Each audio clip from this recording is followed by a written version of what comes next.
There is a window set into the brick at the level of your shoes. Stop long enough to look down through it, and you will see a ceiling. Not a floor, a ceiling. The room it belongs to sits entirely below the sidewalk, but it was not built as a basement. It was built as a ground floor. The ground came later, packed and tamped around it, until what had been a place of ordinary commerce became something sealed, unreachable, forgotten. I stood above one in an old American downtown and understood that the street itself was the document. This is not local, this is continental. There is a window in downtown Seattle set into the brick face of a building on the corner of First Avenue and James Street that sits at exactly the height of the passing sidewalk. You would notice it if you stopped. Most people don't stop. The glass is old, wavy in the way that old glass goes wavy, and behind it there is darkness. Not the darkness of a storage room exactly, but the particular darkness of a space that was built to receive light from the street, not to hide from it. The frame is tall, the proportions are wrong for a basement. That window was not designed to look up at the feet of strangers. It was designed to look out at the world, at eye level, at the world that no longer exists at that elevation. That is where this begins. I was not looking for buried cities. That is the honest account of how I arrived here, and it matters that you know it. I was working through the municipal drainage correspondence of mid-19th century Chicago, specifically the records surrounding the appointment of a city engineer and the subsequent campaign to address what had become, by the early 1850s, a genuine public health catastrophe. Chicago was flat, almost perfectly flat. The city sat on a low prairie shelf above the southwestern shore of Lake Michigan, and the land it occupied drained poorly if it drained at all. The streets, such as they were, turned to mud in spring and refused to release it. Waste accumulated in the shallow ditches that passed for gutters. Cholera moved through the population in waves. Typhoid followed. The city was growing at a rate that only accelerated the problem. More people, more waste, more flat ground going nowhere.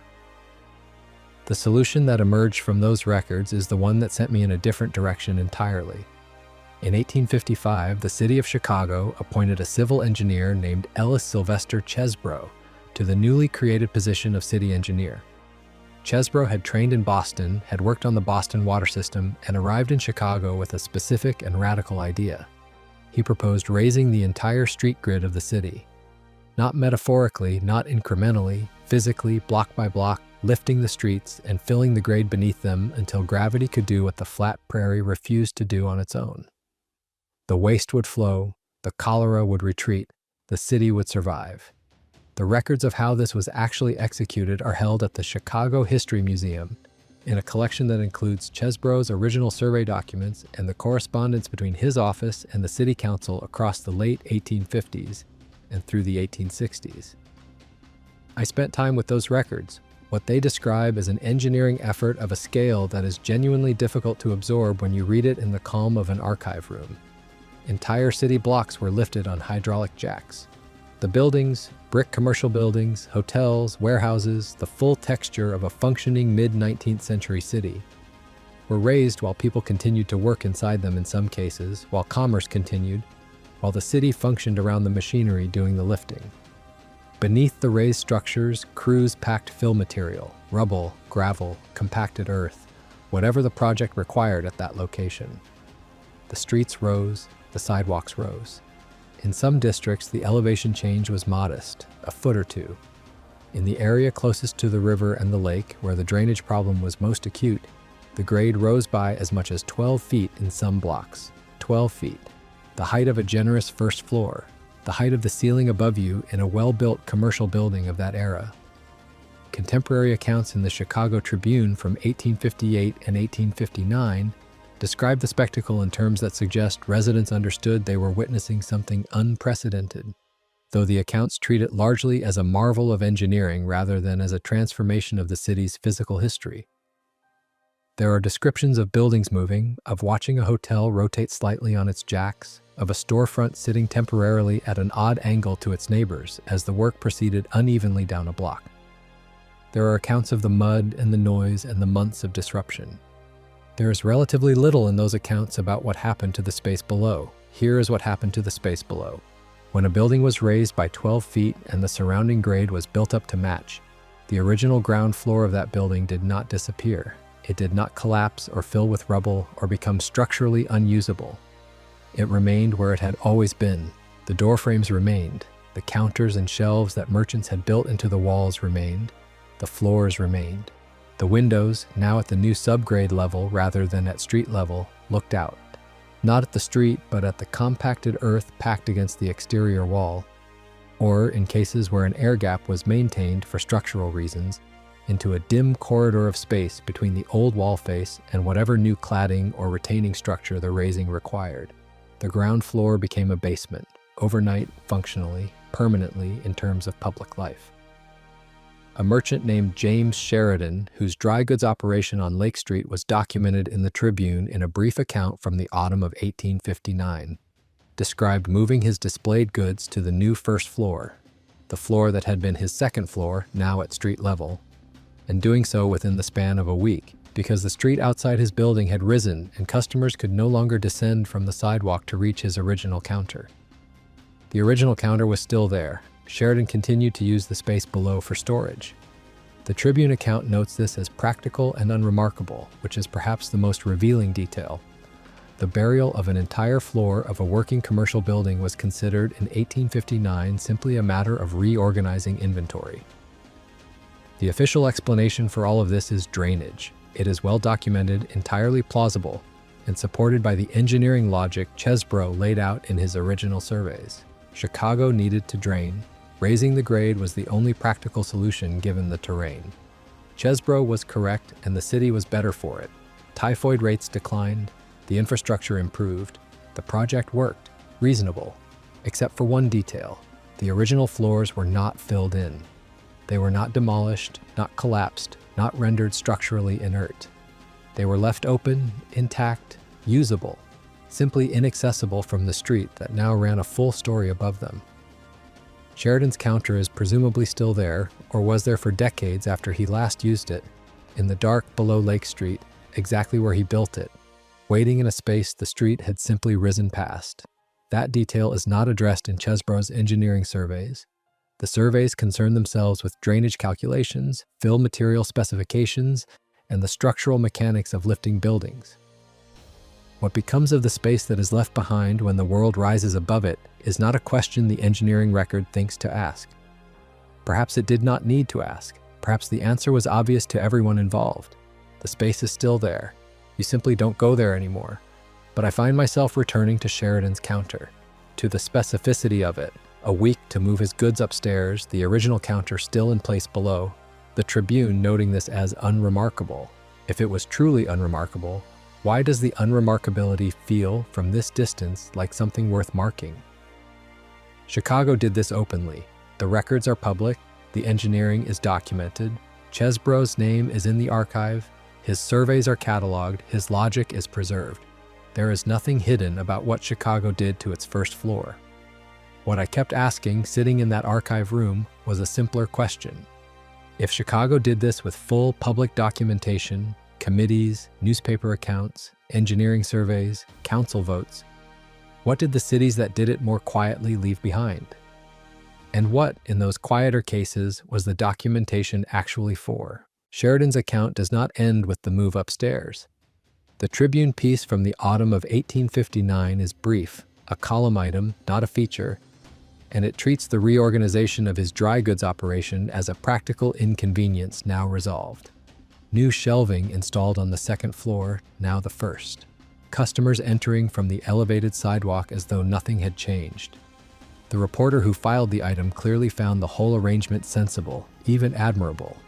A businessman adapting to civic improvement without complaint. That is the word the account uses, improvement. What the account does not address is the counter below. Sheridan's original ground floor, the floor he built his business on, the floor his customers had crossed for however many years before the grade rose, remained beneath the new street. The record does not say he demolished it. The record does not say he filled it with rubble or bricked up the doorframe or stripped out the shelving.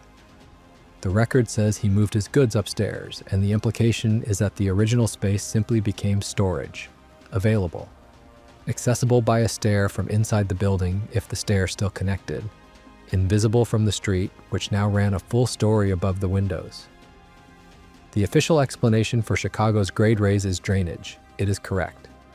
Chesbro's surveys demonstrate the engineering logic precisely, and the outcome was measurable. The incidence of waterborne illness in the city declined through the 1860s and into the 1870s as the infrastructure improvements accumulated. The project worked. It was also genuinely necessary. The city would have continued to lose residents to cholera at rates that made sustained growth difficult to imagine. Reasonable, except for one detail. When you raise an entire street grid by 12 feet and leave the original floors intact beneath the new grade, you do not merely solve a drainage problem. You create something. You create a layer. A continuous, accessible, inhabitable layer of the city that existed before the improvement, before the reset, before the new grade became the only grade that mattered. And that layer was not documented, not as a layer. The engineering surveys document the raising. The newspapers document the inconvenience and the marvel. No one filed a systematic account of what was left below. The question that closed the archive for me on that particular afternoon, and that I found myself still carrying when I left, was this. Chicago did all of this openly, with public records and newspaper coverage, and a named engineer whose surveys are cataloged and available. If there were cities that did the same thing more quietly, without the Tribune, without Chesbro's meticulous documentation, without the civic fanfare of a marvel of engineering, what record would those cities have left? And then there was Seattle. The Great Fire of Seattle began in the early afternoon of June 6, 1889, in a cabinet maker's shop on the corner of Front Street and Madison Street. A pot of glue overheated and ignited wood shavings. The fire spread through a downtown built almost entirely of wood, consumed approximately 25 city blocks, and destroyed most of the original commercial district within hours. By the following morning, the central business district of Seattle was ash and standing brick shells. The official account of what happened next is that the city rebuilt. This is true. Seattle rebuilt quickly and substantially, and the rebuilt city was constructed of brick and stone rather than wood, which is presented in the historical record as the primary lesson the fire taught. The Washington State Historical Society holds the documentation of the reconstruction planning, including the City Council deliberations from the summer and autumn of 1889, and those records confirm that the decision to rebuild at a higher street grade, raising the surrounding streets by as much as 35 feet in some blocks and by no less than 6 feet anywhere in the affected district, was made as part of the reconstruction plan. The official explanation is that the original grade was too low. The site sloped toward Elliott Bay in a way that made the original streets prone to flooding at high tide, and rebuilding at grade would have perpetuated that problem indefinitely. The fire provided the opportunity to correct the grade while rebuilding anyway. Reasonable, except for one detail. The Seattle Post-Intelligencer, in an editorial published in the spring of 1889, weeks before the fire, had already called for a street grade revision in the downtown core. The flooding problem was not a secret, and the solution being proposed was not new. The fire did not create the idea of raising the grade. The fire accelerated it. What would have been a multi-year, contested, politically complicated process of raising streets beneath occupied buildings became, after June 6th, a reconstruction mandate. The city that was going to raise its streets eventually raised them immediately, under circumstances in which no one could object that the old ground floor had rights worth protecting because the old ground floor had just burned, except that it had not entirely burned. A property owner named George Fry, whose name appears in the Seattle City Directory for 1890 as the operator of a meat market on 2nd Avenue, rebuilt his establishment above the new grade after the fire. The original foundation of his building had survived. The original below-grade space, the space that had been his ground floor before the city raised the surrounding streets to their new elevation, was intact. Fry's City Directory listing for 1891 gives his business address on 2nd Avenue. His listing for 1893 gives the same address. By 1895, he no longer appears in the directory. What became of the space below the rebuilt Fry building is not recorded in the sources I found. The sub-grade layer of 2nd Avenue, the layer that was, before the reconstruction, the street-level commercial district of Seattle, is accessible today through the Seattle Underground Tour route. The fixtures in some of those spaces are not reproductions, they are original. They have been there, beneath the city, since the street above them was raised and the world moved on. The Sacramento story begins earlier and moves more slowly, which makes it, in some ways, harder to absorb. Sacramento was founded at the confluence of the Sacramento and American rivers in the late 1840s, at the precise moment that the discovery of gold in the Sierra Nevada foothills was drawing tens of thousands of people to California. The city that materialized was not planned for permanence. It was built fast, on flat land adjacent to two rivers, without particular attention to what those rivers would do in winter. What they did in the winter of 1850 was flood. The city went underwater. It flooded again in 1852, again in 1861 and 1862, when the inundation was severe enough to force the temporary relocation of the state capital to San Francisco. The California State Archives in Sacramento holds the city council records from the 1860s and 1870s that document the response. The response was a street-raising program. Beginning in earnest in the late 1860s and continuing through the 1870s, the city raised the grade of its central streets by as much as 10 feet in the lowest lying blocks nearest the rivers.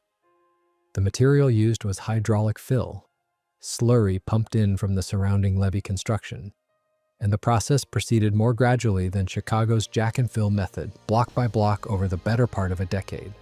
J Street, K Street, and the numbered cross streets between them are the spine of historic Sacramento. The buildings along those corridors that survived from the 1870s now stand with their original ground floors below the current sidewalk grade, their windows set into what appear to be shallow light wells cut into the concrete. Walk down into one of those wells, press your face against the glass, and you're looking into a room that was, when it was built, a street-level commercial space. The room does not know that the street rose. The room is simply there, waiting at the elevation where it was constructed, while the city above it pretends the original grade never existed.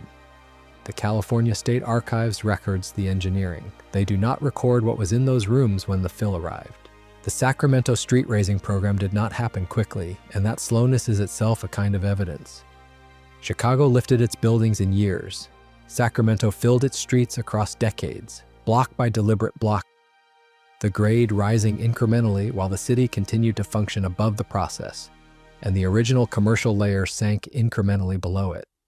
The California State Archives records confirm that formal street grading ordinances were passed by the Sacramento City Council beginning in 1863 and continuing through the 1870s, with the most substantial fill operations concentrated in the corridor between the riverfront and approximately K Street.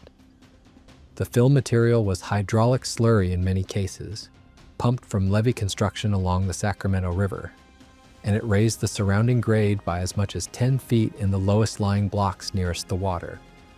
10 feet, the full height of a generous first-floor ceiling, the full height of a room built to receive customers, to display goods, to conduct the daily commerce of a mid-19th century city. The streets that bear the weight of that history today, J Street and its parallel corridors, the numbered cross streets between the river and the grid of the original town, show their origins in the proportions of the buildings that remain. Walk the block between 2nd Street and 3rd Street on J Street on any given afternoon, and you will notice windows set below the current sidewalk grade, framed in brick, looking out into shallow concrete wells cut into the pavement. The wells are utilitarian, unadorned, clearly added after the fact. The windows behind them are original. They were not designed to look up at a concrete apron.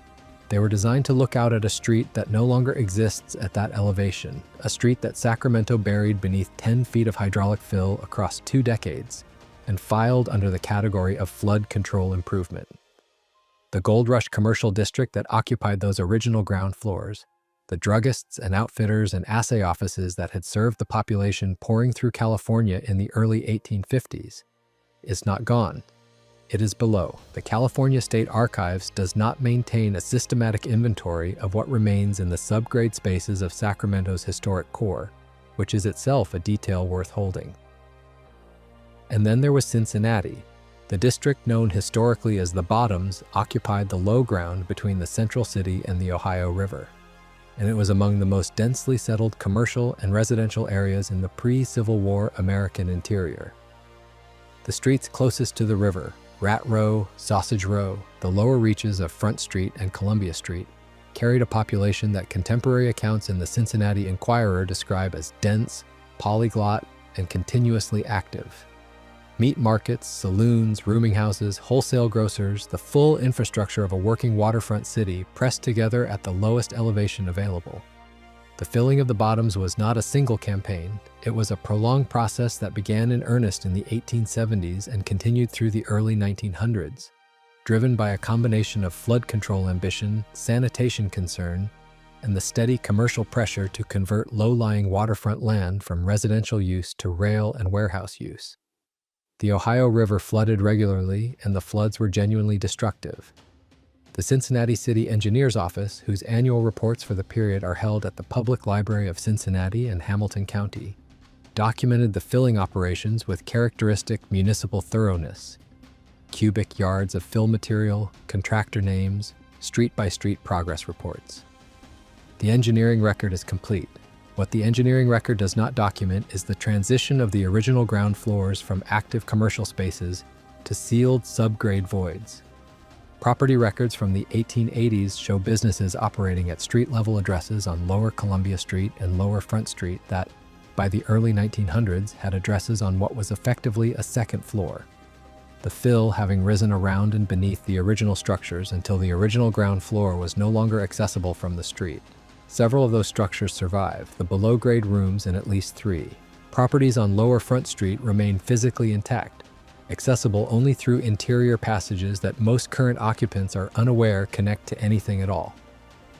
The official explanation for Cincinnati is flood control. It is partially correct, structurally documented, and institutionally complete. The flooding was real, and the fills did reduce inundation frequency in the lowest-lying blocks. Reasonable, except that the original ground floors were not demolished when the fill arrived. They were sealed. Boston operates differently, and the difference is instructive. What happened in Boston was not a grade raise in the Chicago or Sacramento sense. It was a land expansion. The original shoreline of Boston in the colonial period ran roughly along what is now Washington Street in the South End, and along the line of what is now Tremont Street approaching the Common. Everything west of that line, the entire Back Bay District, the South End Grid, the filled land of the South Cove, was tidal flat, salt marsh, or open water as recently as 1850.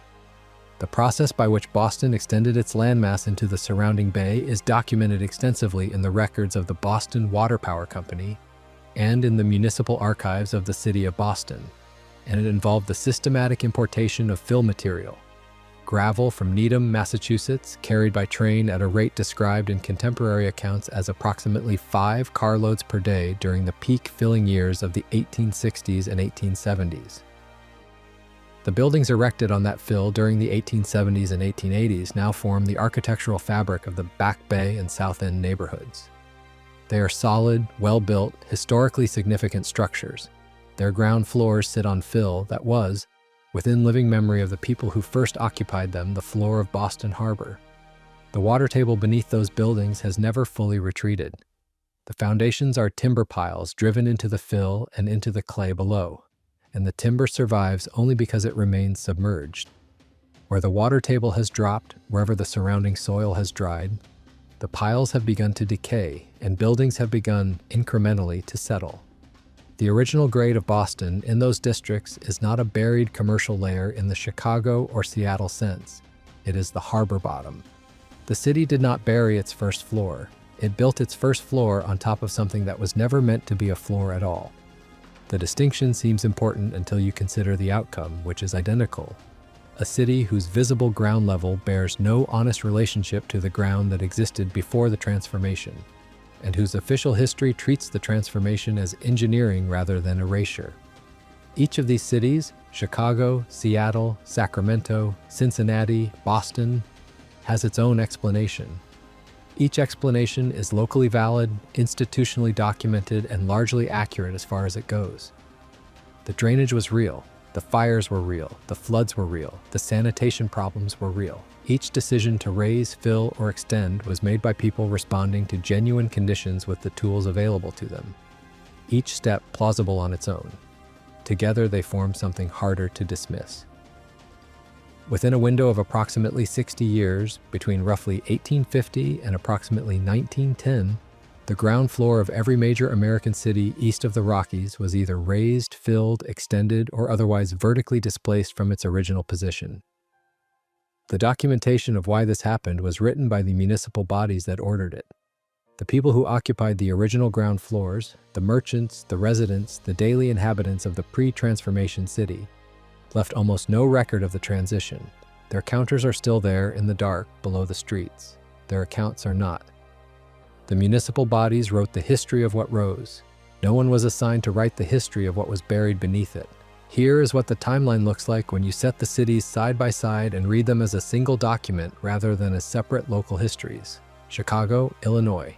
Street raising campaign begins 1858, continues through the 1860s. Trigger, inadequate drainage and epidemic disease. Grade elevation, up to 12 feet in the lowest lying districts along the river. Original ground floors, left intact below the new street level. Milwaukee, Wisconsin. Street raising ordinances passed beginning 1860s. Trigger, drainage and sanitation, identical rationale to Chicago, same flat terrain, same proximity to a Great Lakes shoreline. Grade elevation, 6 to 8 feet in the central commercial district. Original ground floors, sealed below grade, Cleveland, Ohio. Grade raise program concentrated in the Flats district along the Cuyahoga River, 1860s through 1880s. Trigger, flooding and industrial expansion pressing uphill from the river corridor. Grade elevation, estimated at 8 to 14 feet in the lowest blocks. Original ground floors, incorporated into foundation structures or sealed. Detroit, Michigan. Systematic street grading and fill operations in the lower riverfront district, 1870s through 1890s. Trigger, sanitation and commercial development pressure from the expanding rail and manufacturing economy. Grade elevation, 4 to 10 feet depending on proximity to the river. Original ground floors, below current grade, Seattle, Washington. Reconstruction grade raise following the Great Fire of June 6, 1889. Trigger, fire, but grade revision had been under public discussion before the fire occurred. Grade elevation, 6 to 35 feet depending on the block. Original ground floors, intact, accessible, still containing original fixtures in documented cases. Sacramento, California, street raising program beginning 1863, continuing through the 1870s. Trigger, repeated catastrophic flooding from the Sacramento and American rivers. Grade elevation, up to 10 feet in the lowest riverfront blocks. Original ground floors, sealed below the current sidewalk grade along J Street and adjacent corridors. Cincinnati, Ohio. Progressive filling of the Bottoms District, Lower Front Street and Columbia Street, 1870s through early 1900s. Trigger, flood control and commercial redevelopment of waterfront land. Grade elevation, 6 to 12 feet. Original ground floors, below grade, accessible in select properties. Portland, Oregon, grade raise operations in the Lower Old Town District, 1880s through 1900s. Trigger, sanitation, flooding from the Willamette River, and the commercial development of waterfront parcels. Grade elevation, approximately 8 feet in the lowest blocks. Below grade spaces, documented in the Shanghai Tunnels. Historical survey conducted by the Oregon Historical Society. Galveston, Texas. Post-hurricane grade raise following the storm of September 8, 1900, which killed an estimated 6,000 to 12,000 people and destroyed much of the city's original built fabric. Trigger, catastrophic storm damage. Grade elevation, up to 17 feet at the seawall, tapering inland. Original structures, many raised on jacks, the original ground floors sealed beneath fill, St. Louis, Missouri. Fill operations along the Mill Creek Valley and the lower riverfront, 1870s through the early 1900s. Trigger, sanitation and industrial development. Grade elevation, variable, 4 to 8 feet in the most affected corridors. Original ground floors, below current grade in the oldest surviving structures. Indianapolis, Indiana. Street grading campaigns associated with the expansion of the downtown commercial grid, 1870s through 1890s. Trigger, drainage improvement and commercial standardization. Grade elevation, 2 to 6 feet across much of the original platted downtown. Original ground floors, marginally below grade in the oldest surviving blocks. New Orleans, Louisiana. continuous fill and grade management operations across the second half of the 19th century, responding to a city that sits below sea level and requires constant artificial maintenance of its surface elevation.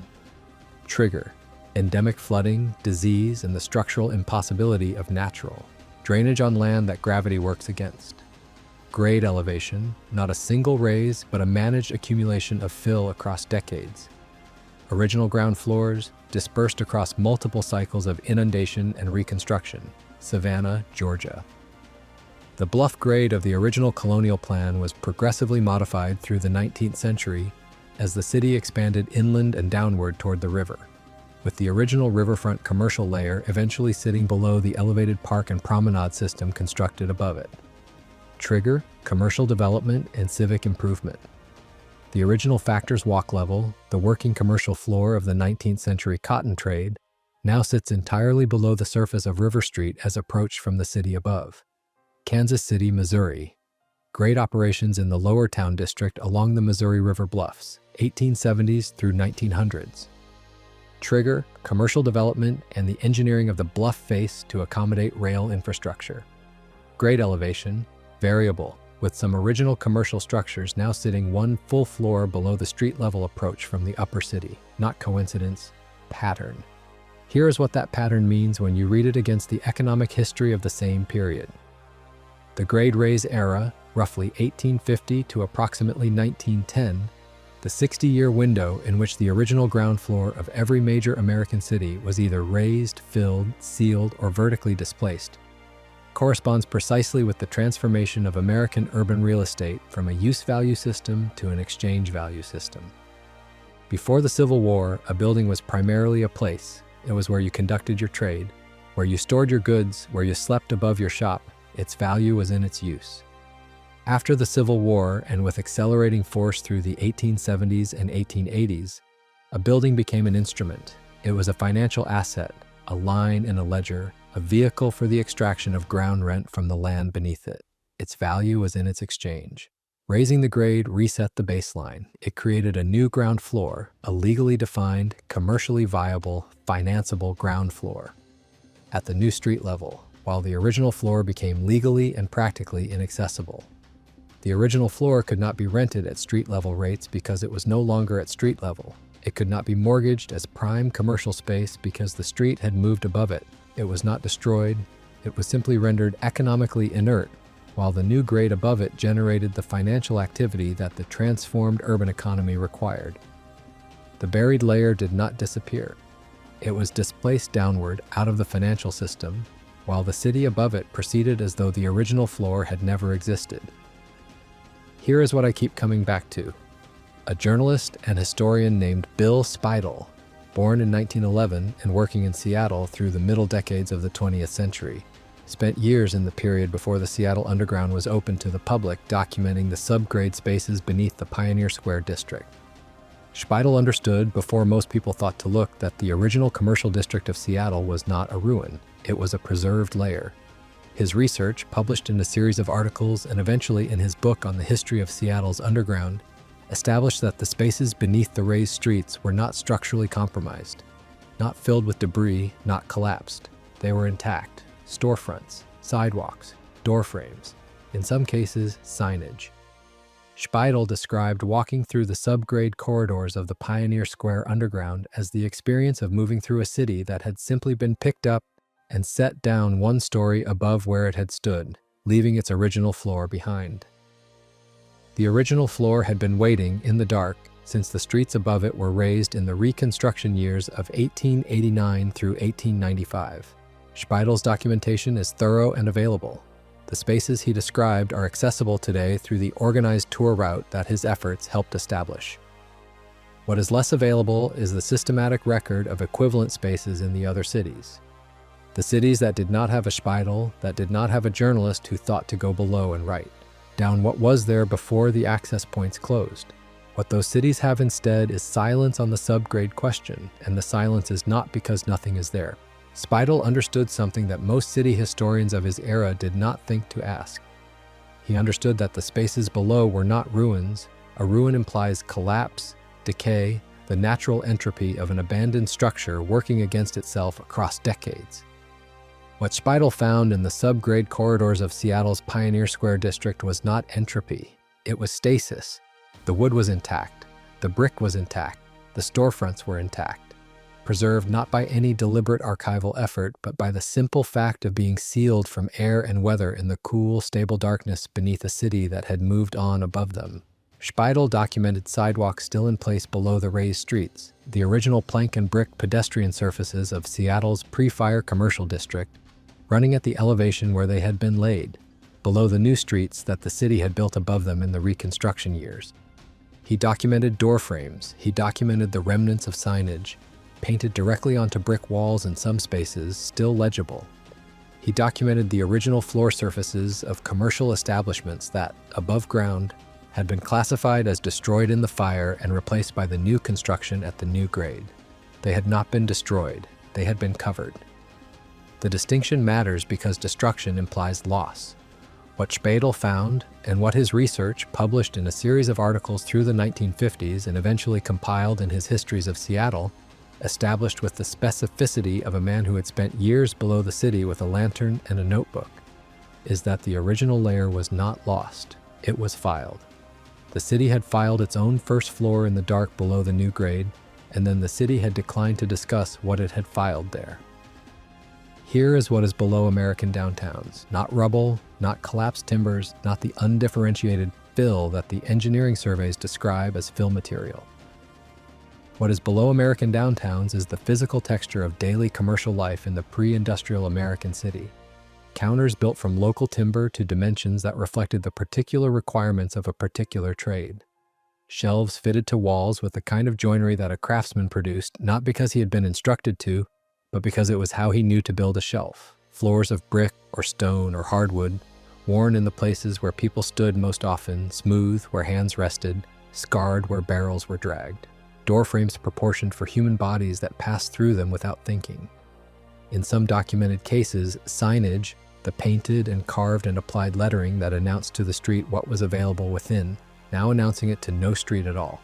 The official history of these cities says this layer was replaced. The word replacement implies that the old thing was removed to make way for the new thing. In Chicago, in Seattle, in Sacramento, in the dozen other cities where the grade was raised across the 60-year window, the old thing was not removed. It was sealed beneath the new thing. The original commercial layer of the American city was not replaced. It was buried alive, and in many cases it remains there, intact, waiting at the elevation where it was built. In the 1930s, as part of the broader Works Progress Administration effort to document American cultural and material heritage before it was lost, a federal initiative was proposed to survey the subgrade urban structures of American cities systematically, to catalog what was below the raised streets, to map the sealed spaces, to record the physical contents before the access points deteriorated further or were permanently closed.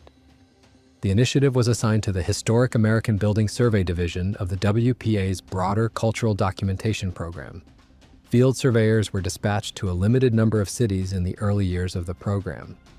Some documentation was produced. A partial survey of the Seattle subgrade district was completed and filed.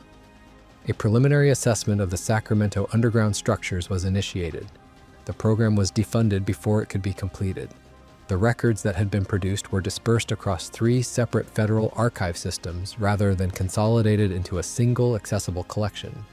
A portion to the Library of Congress in Washington, a portion to the Regional Archive of the National Archives administered through the Pacific Region Facility in San Bruno, California, and a portion to the Historic American Building Survey Collection maintained jointly through the National Park Service and the Library of Congress Prints and Photographs Division. No one has ever compiled these dispersed materials into a unified document. The survey that was started in the 1930s, the only systematic federal effort to record what lies beneath the raised streets of American cities, was never finished, and its partial results have never been gathered into a form that a single researcher could read as a continuous record. The program was defunded, the records were dispersed, the work was not done. In the subgrade level of Seattle's Pioneer Square district, in a corridor that branches from the main tour route and has been closed to the public since approximately the 1980s. For what the management documentation describes as structural safety reasons, there is a door. It is a wooden door, original construction, fitted into a brick frame at the original street-level elevation of the pre-fire commercial district. The door has a lock. The lock is not a padlock added for security by the tour operation. It is a mortise lock, original hardware, the kind installed in commercial doorways in the 1880s. The lock is engaged. The door is locked from within, which means that at some point, on some occasion, that no surviving record documents, someone was inside that room and turned the latch and left by some other means, or turned the latch and did not leave at all. The room behind that door has not been opened in the period covered by the tour operation's accessible records, which extend back to the mid-1960s. What is in that room is not documented. The lock that seals it was placed by a hand that history has not named, for a reason that history has not recorded. This is the point at which I want to be careful. The careful position is not the conspiratorial one. The careful position is this: I cannot prove that the grade raises were coordinated. I cannot demonstrate that the municipal engineers of Chicago and Seattle and Sacramento and Cincinnati and the 11 other cities in the timeline were communicating with one another or following a shared directive. The evidence does not support that claim, and I will not make it. What the evidence supports is this: a continent-wide process of vertical displacement of the original ground floor of American cities occurred within a single 60-year window, driven by locally valid explanations in each case, producing in aggregate an outcome that no single municipal decision-maker planned, but that every municipal decision-maker contributed to. The aggregate result of independent decisions, each reasonable on its own terms, was the systematic burial of the original inhabited layer of the American urban fabric. That layer was not documented before it was sealed. The one federal effort to document it was defunded before completion, and its partial records were dispersed into 3 separate archives where they have remained, uncompiled, for approximately 90 years. The Seattle Underground has been accessible to the public in organized tour form since 1965, when Spidle opened the route as a way of funding the preservation work he had been conducting largely at his own expense for years prior. The Sacramento Underground is accessible through a portion of the historic district adjacent to the California State Railroad Museum at 2nd Street and I Street, for visitors who arrange access through the old Sacramento State Historic Park Administration. Select subgrade spaces in Chicago are accessible through private arrangements with building owners in the Loop and River North districts, though no organized public access route exists. The photographic record of Chicago's below-grade commercial spaces, taken during the early 20th century utility tunnel construction campaigns, is held at the Chicago History Museum and is available for research by appointment. These are the access points that remain open. They are the exceptions. The rule in every other American city that raised its grade across those 60 years is that the subgrade layer is sealed, inaccessible, undocumented, and generally unknown to the people who walk above it every day. The photographic record held at the Chicago History Museum includes a series of images taken during the construction of the Chicago tunnel system in the early 1900s. A network of narrow freight tunnels built 40 feet below street level to move goods between downtown buildings and rail terminals. The tunnel construction crews broke through in multiple locations into subgrade spaces that had been sealed since the street-raising campaigns of the 1850s and 1860s. The photographs document what the crews found: original commercial interiors intact at the elevation where they had been left when the world above them rose to meet a new grade. The images are available for research by appointment through the museum's collections department. They have not been widely published. The spaces they document have since been resealed.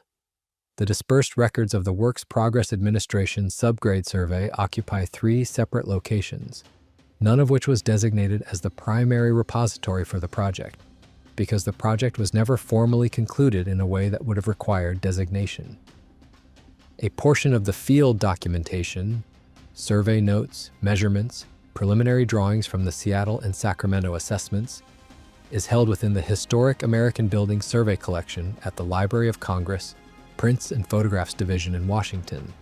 A second portion, consisting primarily of correspondence between the regional WPA office and the Federal Program Administration regarding the scope and funding of the survey, is held at the National Archives facility in San Bruno, California, within the Pacific Region Records Collection. A third portion, the smallest and least cataloged, consisting of loose field notes and photographic contact sheets from an assessment of Chicago subgrade spaces that appears to have been initiated but never completed, is held in an uncatalogued box within the Municipal Records Collection at the Chicago History Museum itself, where it was transferred from a federal depository in the 1970s and has not been formally processed. No one has compiled these three partial collections into a single document. A researcher who set out to do so would need to spend time in Washington, time in San Bruno, and time in Chicago, working through materials that have not been indexed for this purpose and that were never organized as a unified archive because the survey that produced them was defunded before it could be unified. The work would take, by a reasonable estimate, approximately 2 full years of dedicated archival research. It has not been done. The survey that was started in the 1930s to document what lay beneath the raised streets of American cities remains, 90 years later, a fragment, 3 fragments held in 3 separate locations, describing a buried world that the federal government once thought worth documenting and then decided, without explanation in any surviving administrative record, to stop. I encountered the story of the unnamed woman in a newsletter published by a county historical society in the upper Midwest. A small publication, photocopied and stapled, the kind that circulates among perhaps 200 subscribers and is not indexed in any database I have found. The newsletter was from the early 2000s. I had been given a physical copy by a librarian at a regional archive who thought it might be relevant to what I was researching, and she was correct. The woman's name is not given in the account, which was written by a local historian who had spoken with her directly. What is given is this: her family had owned a commercial building in the downtown core of a mid-sized city since the 1880s, a building that had been in continuous family ownership across 4 generations, used variously as a dry goods store, a hardware supply operation, and, in its most recent decades, a storage facility for a family-owned wholesale business. The building sat on a block that had been subject to a street raising program in the late 1880s, which had elevated the surrounding grade by approximately 8 feet and transformed what had been the original ground floor of the building into a subgrade space accessible only from within the building's interior. The family had known the subgrade space existed. They had used it sporadically for storage across the decades. At some point in the mid-20th century, the woman could not say exactly when, as no family member she had spoken to could remember the specific occasion. The interior stair connecting the above-grade floors to the original ground floor had been closed off, the door at the top of the stair secured with a simple hasp and padlock, and the space below effectively forgotten. Not demolished, not filled, not addressed in any way, simply closed and set aside, the way one sets aside a room that has no current purpose and does not seem to require a decision. The woman opened the door for the first time in her adult memory in approximately 2001, when the family was considering selling the building and needed to assess the full extent of the property. What she found below the stair was the original ground floor of her family's building at the elevation where it had been constructed in the 1880s, approximately 140 years before she stood at the top of the stair and looked down into it. The original counter was there. The original shelving along the east wall was there, some of it still holding the ghost shapes of objects that had been removed at some point and never replaced. Circular impressions in the accumulated dust where jars had stood, rectangular clearings where boxes had been stacked. The original floor surface, brick, was intact across its full extent. The original window frames, now set into the earth on the building's exterior side, were still in place, the glass intact behind the soil pressed against them from outside. 140 years. A person born in the year that floor was built and who lived to the age of 80 would have died in the 1960s. Their children would now be elderly. Their grandchildren would be middle-aged, walking above that floor every day without knowing it was there, because no one had thought to open the door. The Historical Society newsletter describes the woman as standing in the subgrade room for a long time before she spoke. The account does not record what she said when she finally did. I find that detail the most precise thing in the entire record, that she stood there and was silent, not because the room was strange, but because it was familiar, because it was her family's room at the elevation where her family had built it, holding the shapes of her family's objects in the dust, and the city above it had been pretending for 140 years that this floor did not exist. The question of whether that pretense was deliberate is the one I cannot finally answer. The engineers who raised the streets of Chicago and Seattle and Sacramento and Cincinnati wanted drainage, wanted flood control, wanted to reset the grades of cities that were killing their residents with contaminated water and epidemic disease. Those were real problems, and the raises were real solutions. The burial of the original floor was, in that account, a consequence rather than a purpose. An outcome that no one planned specifically, but that the geometry of the decision made inevitable. And yet the floor is sealed. The WPA survey was stopped. The records were dispersed. The door in the Pioneer Square underground has been locked from the inside for as long as anyone has kept records of it. The partial archive in the Chicago History Museum has sat unprocessed in its box for 50 years. The 3 fragments of the federal survey have never been compiled by anyone. The archives remember even when we do not tend them. The floors beneath the floors of American cities remain at the elevations where they were built, intact in the darkness, holding the physical residue of a commercial and residential culture that the official history describes as having been simply replaced. It was not replaced. It was sealed below the city that replaced it. And the city that sealed it has never fully accounted for why it needed the burial to be permanent.